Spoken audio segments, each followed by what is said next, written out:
we came to the position when we have the selenium supplement, which actually can deliver the level of selenium which is needed for dairy cows. Because remember, you need to meet requirement. Because, the previous years, we were talking about avoid deficiency. Okay, avoid deficiency is the first step, but for high productive cow, you have to meet exact requirement, because the exact requirement gives the highest level of expression of those selenoproteins, and those selenoproteins actually will be able to deal with those free radicals.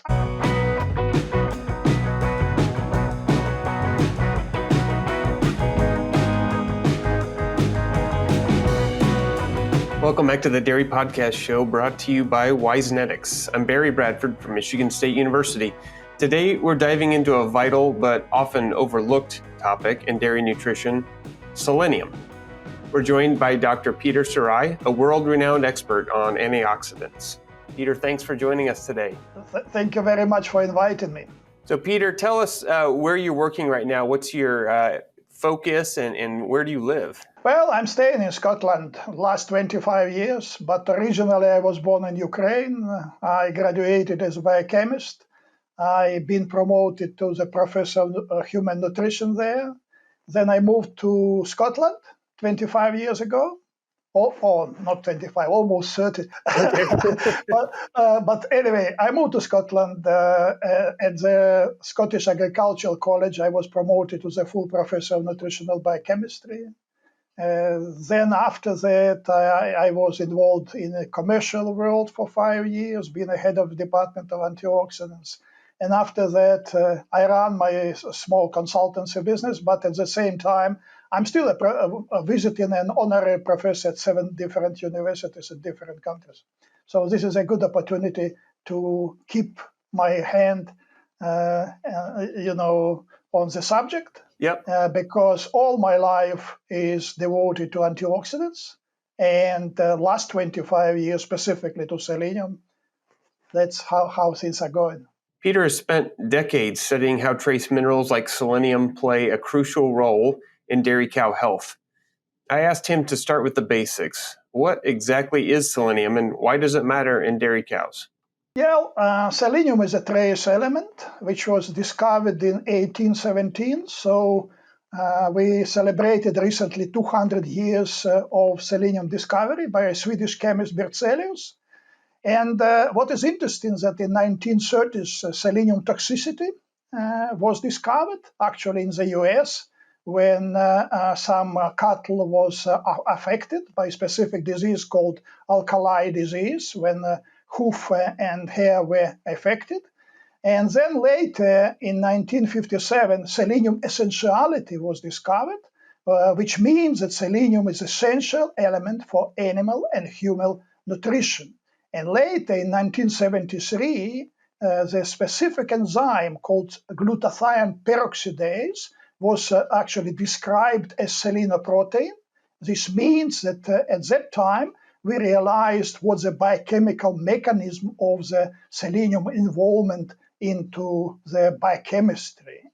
And what is important about selenium, that selenium in general is a deficient element in most of countries worldwide, because we know that selenium is coming from the soil into plants, and animals consuming plants get selenium from the feed ingredients. However, the level of selenium in soil is variable, but more importantly, availability of selenium from the soil is affected by different factors, like pH. And you know that agricultural practices are associated with acidification of soils. So once the soil became acidic, selenium is not available for plant. But more importantly, selenium is affected by sulfur. And using some fertilizers containing sulfur actually decrease selenium availability dramatically. Adiseo, a global leader in nutritional solutions and the provider of SmartAmine M, the best in-class rumen-protected methionine product for dairy producers who want to optimize milk production, capture more value from their components, and maintain the lifetime performance of their herds. For more product information and to calculate your return on investment when you balance your feed with amino acids, go to milkpay.com. Even though selenium is widely supplemented in dairy diets, deficiencies are still surprisingly common. Why is that? We can start from somatic cell counts, which are very important parameter for milk and the health of animals. We are talking about mastitis. We are talking about retained placenta and some others. And what is important that once scientists and commercial people realize that selenium deficient, selenium was incorporated into premixes. So in 1974, FDA approved usage of selenium supplements to deal with selenium deficiency. Therefore, from that period of time, the selenium was supplemented to animal feed, including dairy industry, mainly in the form of selenite or selenate. And what is important that even 50 years later, after supplementation started, we still see selenium deficiency signs in some dairy industry places, which means that scientists still have to do more job to understand first why is this selenium deficiency happening if we are supplementing it, and secondly, what we can do to deal with that, because these are quite expensive pleasures, because when we are talking about mastitis, for example, we are talking about from $300 to $350 per cow per year. Right. If we are talking about retained placenta, add more $350. And why we start talking about antioxidants? Because dairy industry is associated with a range of stresses. Because there is a physiological conditions where when you can put the cow in the small box and give everything cow needs. But when we look at the commercial conditions, it's not like that. So there are at least 5 different types of stresses, including biological stresses, which means we are selecting cows to produce more and more milk. We are talking about nutritional stresses, let's say mycotoxins in the feed. We are talking about environmental stresses, let's say heat stress. We are talking about internal stresses like challenges with bacteria and viruses. We are talking about technological stresses like transportation and others. What is important that all these stresses you cannot remove completely. You can adapt a little bit, but sometimes it's too expensive to actually make the situation or environment ideal. Therefore, those cows always face stresses. And the recent research actually showed that at the molecular level, most of stresses are associated with overproduction of free radicals. Well, dairy cows face stress from all directions, biological, environmental, nutritional. That stress leads to the production of something harmful called free radicals. It's oxygen molecules, activated oxygen molecules, because we know that oxygen is essential for our life. We cannot live without it. However, oxygen can be activated, and this activated oxygen called free radical. And the free radical, it's a very damaging molecules. Therefore, what's happened, there is a very delicate balance between this free radical production, and the free radical production main sources are, first of all, mitochondria. And you know that mitochondria is an energy station of the cell. So the energy coming from mitochondria. But remember that the energy production is not 100% efficient. Therefore, up to 3% of oxygen in this electron transport chain in mitochondria can actually escape and become activated, become free radicals. And we are talking about at least 20 billions of free radicals produced in every cell every day. Could you imagine this number? Therefore, the numbers are extremely high. And that's why in the body there is a so-called antioxidant systems, specific elements which actually protect cell from damaging effect of free radicals. You can say what kind of antioxidants. Okay, vitamin E is the most known one. and there is other one. But my job or my work for many years was related to understand how all antioxidants are working together in the body as a whole system. And in this system, I call selenium chief executive of antioxidant defense. At the same time, I call vitamin E headquarters of antioxidant defense. I call vitamin C special forces of antioxidant defense. I call flavonoids antioxidant police. But the question is why I put selenium so high in hierarchy of all antioxidants. Peter's analogy here is too good not to share. He calls selenium the CEO of antioxidant defense. Let's hear why. Today, we know that there are at least 25 different selenoproteins expressed in various tissues of animals, including cow. And actually, in 2012, all those 25 selenoproteins were described in the dairy. Therefore, these 1973 glutathione peroxidase 1, the first, and later, 2012, 25 of those. And now we know that those selenoproteins are expressed in different tissues. They do protective effect.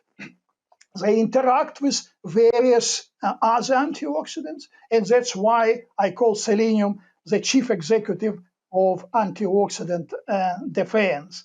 And when we come into commercial relevant stresses, now we started to understand that the weakest link in the dairy industry in terms of health is immunity.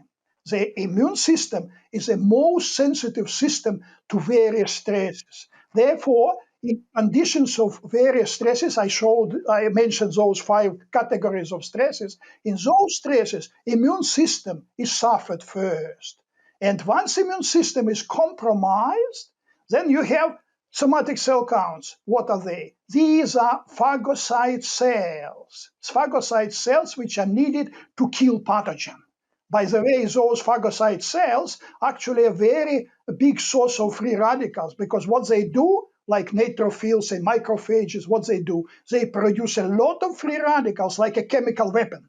So what happened? They take the pathogen like into the bag, it's a phagosome. So in that bag, they put chemicals and poison them. So that's how the system works. But what's happened when immune system is compromised, a lot of immune cells die, but due to apoptosis. So dead immune cells, neutrophils, are major part of somatic cells in the milk. Then we go to mastitis. Again, the inflammatory problems, which are again because immune system cannot deal properly with those pathogens. And then we go for retained placenta. Okay, retained placenta after birth must be expelled, so the body get rid of it. However, this expelling is related to immune system to recognize placenta as a foreign body. So once placenta is recognized as foreign body, it's expelled. But once immune system is compromised, it cannot recognize as a foreign body, and that's why placenta stay, and we're talking about retained placenta. So that's how importance of selenium coming in, and selenium research is developing extremely quickly, and we know more and more at the molecular level. Now there is an opportunity to look at the expression of all those 25 selenoproteins, see what's happening in stress conditions, and looking for optimal selenium supplementation to deal with those. So selenium doesn't just protect the body from stress, it also supports the immune system in some pretty fascinating ways. That's why in the dairy industry you still see selenium deficiency, even if you supplement sodium selenite into the diet. In monogastric animals like chicken and pigs, you do not see clinical signs of deficiency anymore, because even selenite can do the job. Therefore, at this stage, the organic selenium came in, and we now started to understand that there is a big difference between different sources of selenium supplementation, between sodium selenite, which is not efficient in dairy industry, and organic selenium sources. Okay, so you mentioned that it remains fairly common for ruminants to show signs of selenium deficiency. What are those? Are those signs easy to detect, or do they take laboratory work? How do you detect that today? Well, usually they actually analyze plasma for selenium level. Okay. And it's considered 80 microgram per liter as a level which should be. Once it's lower, then you have to look what you can do with that one. There are other parameters like looking at the total selenium in the total blood. Some other measurement could be glutathione peroxidase in the plasma. So there is a range of tests. However, generally speaking, what we are talking about stresses which actually impose higher requirement in selenium in order to protect animal from those free radicals which are increasing level during stress conditions. Yep, very good. And then maybe real quickly, free radicals, activated oxygen, as you put it. Why are they so dangerous? If you had no antioxidant systems, what would be the implications of those? Actually, antioxidant system was developed during evolution, because the initial evolution was with low oxygen level in the atmosphere. At the low oxygen levels, there was no problem with oxygen toxicity. However, when oxygen goes up, all creatures on the planet got three choices. First choice, do nothing. They just disappeared because free radical just kills them. The second one, to go to actually anaerobe. So anaerobes, they are not suffering much from free radicals, they are okay. But the most of creatures actually develop that protective mechanism to deal with those free radicals to survive. Therefore, the survival of the whole animal kingdom is based on the development of effective protective mechanisms, which we call antioxidant systems. Okay, you mentioned it's kind of interesting. The reducing environment of the rumen makes sodium selenite relatively unavailable to ruminants. So what are the sources that are more available? What are sort of selenium chemistries that do work for ruminants better? Well, I have been involved in the development of organic selenium concept. This concept is based on understanding that during evolution, the digestive system of animals was adapted to that selenium which were coming from feed ingredients. Remember that sodium selenite is not coming from feed ingredients. It's mainly supplement. In feed ingredients, in most of grains, selenium is in the form of selenomethionine. So the selenomethionine is a major form of organic selenium which can be found in major feed ingredients. And therefore, during evolution, the digestive system of animals was adapted to this form of selenium. And selenomethionine is a major form of selenium. And the most important advantages of selenomethionine is that selenomethionine can build selenium reserves in the body. Because in stress conditions, you need more selenium to express those selenoproteins, but you have less because feed consumption goes down. Right. Therefore, if you have some reserves, then those reserves can be used actually to upregulate those selenoproteins and protect animal in stress conditions. But in order to build selenium reserves, we need to remember that animal cannot synthesize selenomethionine. Selenomethionine is the only form of selenium which can not be non-specifically incorporated into protein, in general in proteins, instead of methionine.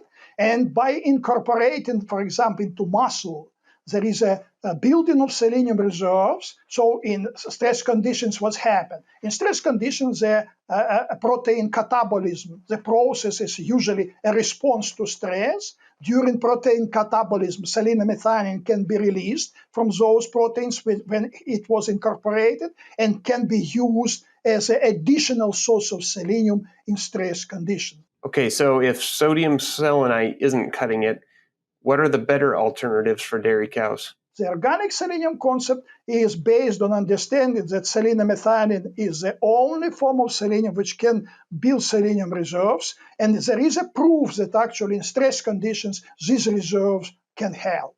Very good. That's a great explanation.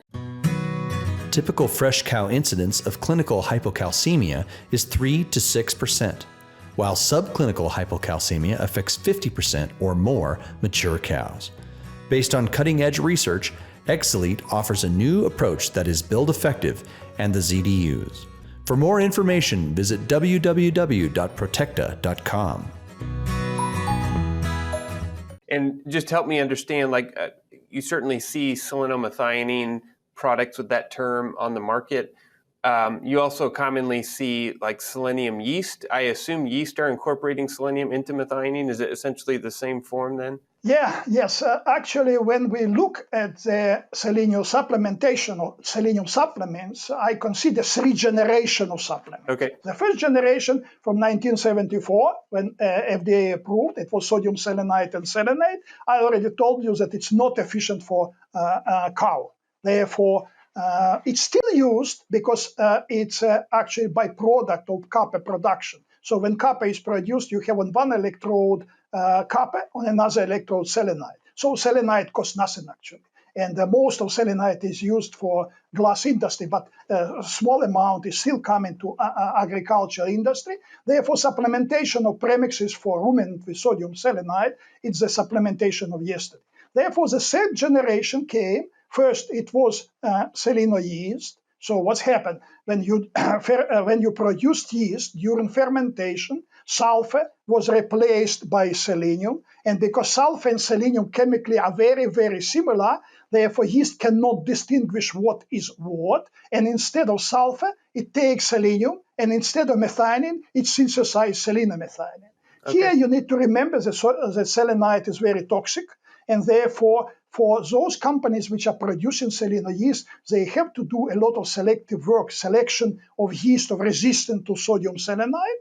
That's why you see the product seleno yeast 1,000, 3,000, 5,000, which means that the bigger the selection process, the bigger the resistance of the yeast to selenite, they can increase this level. Okay. However, seleno yeast been on the market at least for the last 25 years, and it got a lot of publication proving that seleno yeast, when you supplement to the cow, actually goes through rumen more efficiently than sodium selenite. So the bacteria or rumen environment will not destroy selenomethionine, which is incorporated in the yeast. However, the more we study, the more we understand that there are advantages and disadvantages. Okay. So the major disadvantage of seleno yeast is the variability of selenomethionine. Remember that in seleno yeast, there are at least 100 different seleno compounds. However, selenomethionine is a major one, which varies from 50 to 70% on average. And the problem is that selenomethionine, this is the active compound of seleno yeast. So anything else, it's not different from sodium selenite, okay? Therefore, when we're talking about selenomethionine, you need to guarantee certain level of selenomethionine in the product. However, if you look at the registration of seleno yeast, they guarantee organic selenium. They never mention the percentage of selenomethionine because seleno yeast itself decided how much selenomethionine to synthesize. Right. It depends on conditions. It depends on temperature, depends on concentration of selenium, or concentration on oxygen, on mixing, on many other parameters. And those companies which are producing seleno yeast, they stabilized most of those parameters. However, one parameter, actually energy source, like molasses. Molasses cannot be stabilized because, you cannot have molasses for the whole year. So the different bunches of molasses will actually change the fermentation process. And that's why when you analyze different yeast on the market, you see this variability.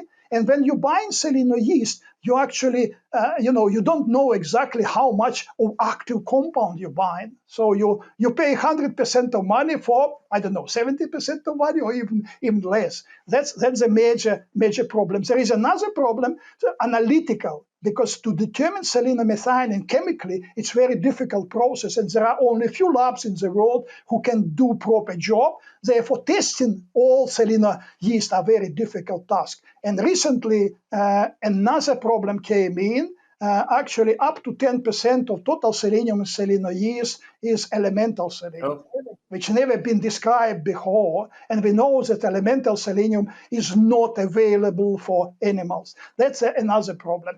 And if we look at the second generation, there is another product called pure selenomethionine or zinc selenomethionine. They are 100%, so there is no problem with the variability of selenomethionine. However, there is another problem, stability. The problem is that the selenomethionine as a chemical is not very stable. And therefore, in pure form, it can be oxidized, especially if you have heat treatment of feed or whatever. Therefore, that's another problem to these categories of second generation of product, pure selenomethionine or zinc selenomethionine. Therefore, recently, the third generation of supplements came in, which is called hydroxy-selenomethionine. So what they did, they made the product which is stable. But once it's consumed, it's in the digestive tract quickly converted into pure selenomethionine. So they avoid the problem of stability of pure selenomethionine, but at the same time, they guarantee you high level, like 99% of pure selenomethionine. Well, that brings us to the cutting edge, newer and more stable forms of selenium, like Selecio. On the market, you have the product called Selecio, which is produced by company Adiseo, and they developing a lot of science around it. So what I'm saying, yes, we came to the position when we have the selenium supplement, which actually can deliver the level of selenium which is needed for dairy cows, because remember, you need to meet requirement. Because, the previous years, we were talking about avoid deficiency. Okay, avoid deficiency is the first step, but for high productive cow, you have to meet exact requirement, because exact requirement gives the highest level of expression of those selenoproteins, and those selenoproteins actually will be able to deal with those free radicals. The goal is no longer just avoiding deficiency. It's about meeting cows' precise needs, especially under stress.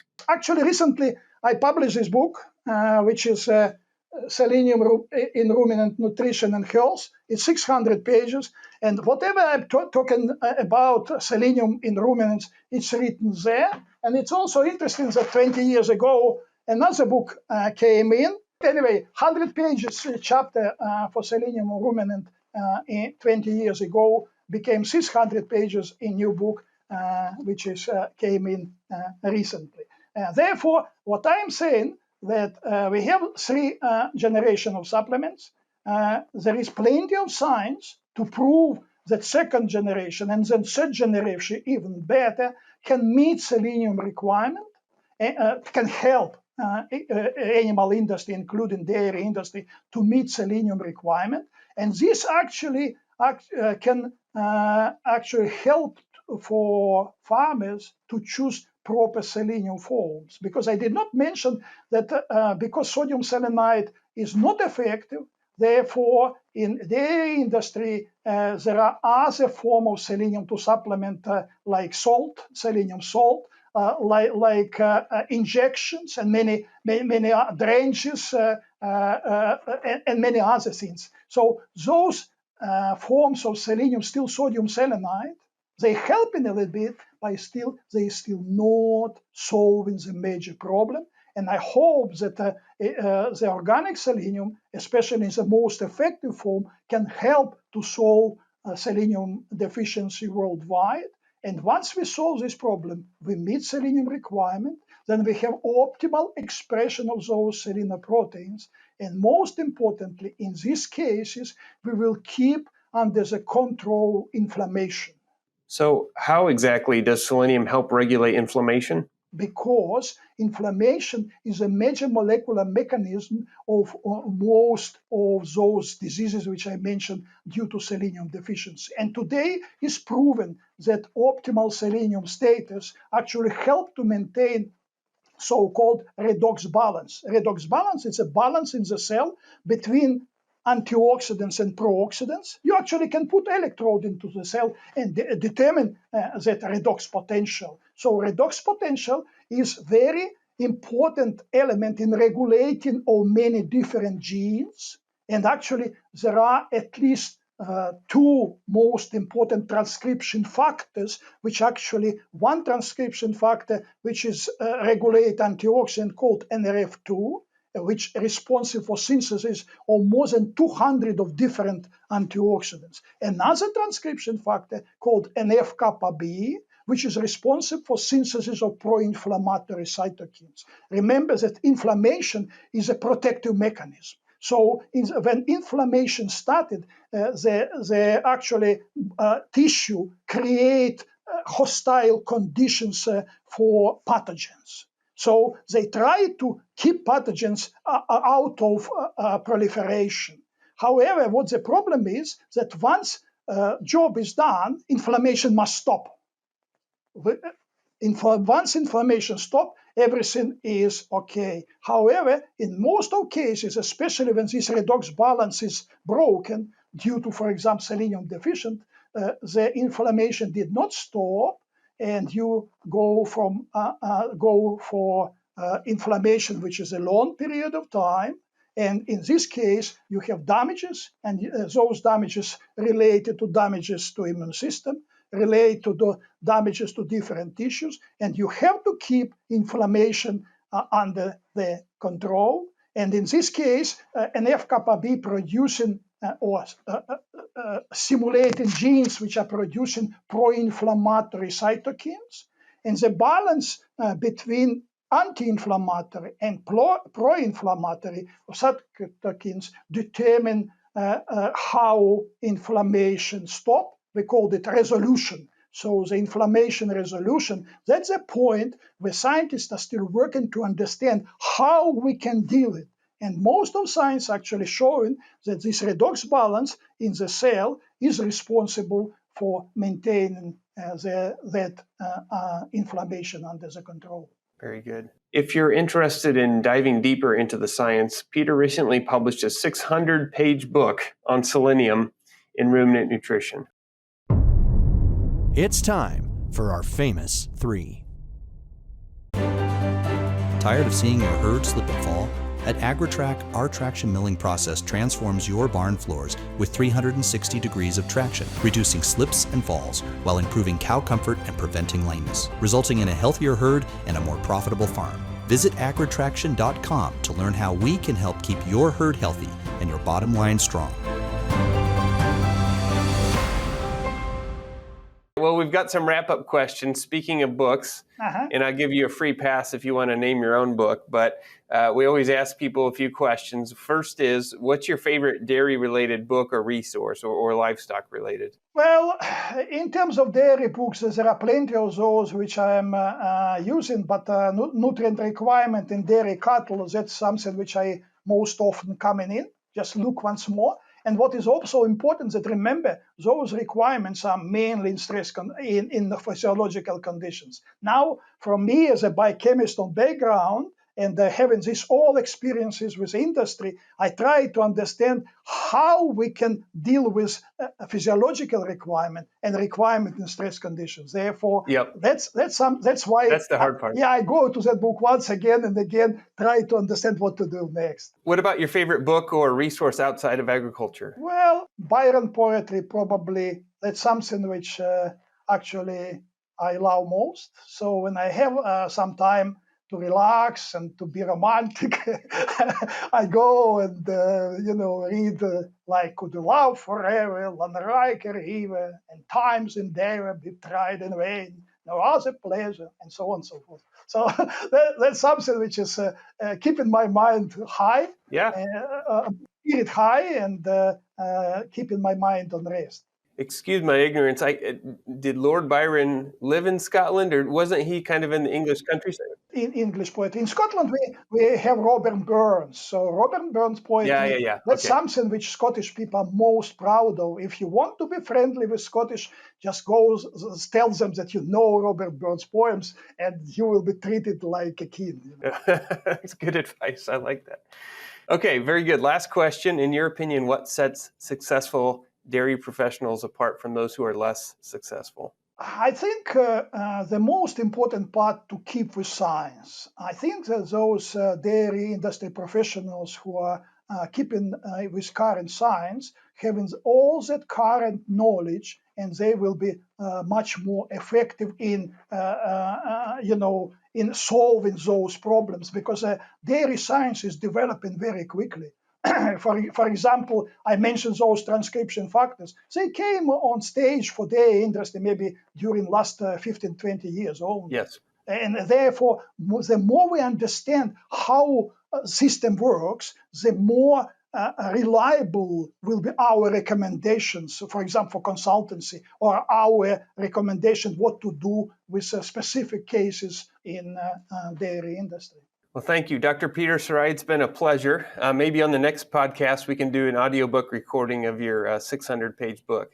Thank you very much. Yeah, it's a pleasure. And, I've been working with antioxidants for 45 years and all my life with antioxidants and 25 years devoted to selenium. And I love this subject and I love to talk to people who are working with selenium, who are having problems with selenium. And, the dairy industry can contribute to selenium status of human being, because remember, selenium deficiency, it's not problem only for dairy industry or animal industry. We as human also do not have enough selenium in most of our diets. Therefore, that's something which is for future to look how we can deal with selenium deficiency in human, and how, for example, selenium-enriched milk can help. Well, thank you, Dr. Surai. It's a pleasure to listen to your clear passion on the topic and an enjoyable conversation. Thank you very much. This has been another episode of the Dairy Podcast Show. If you haven't subscribed yet, make sure you like or follow the show so that you don't miss the next episode. And we'll see you next time. Thank you very much.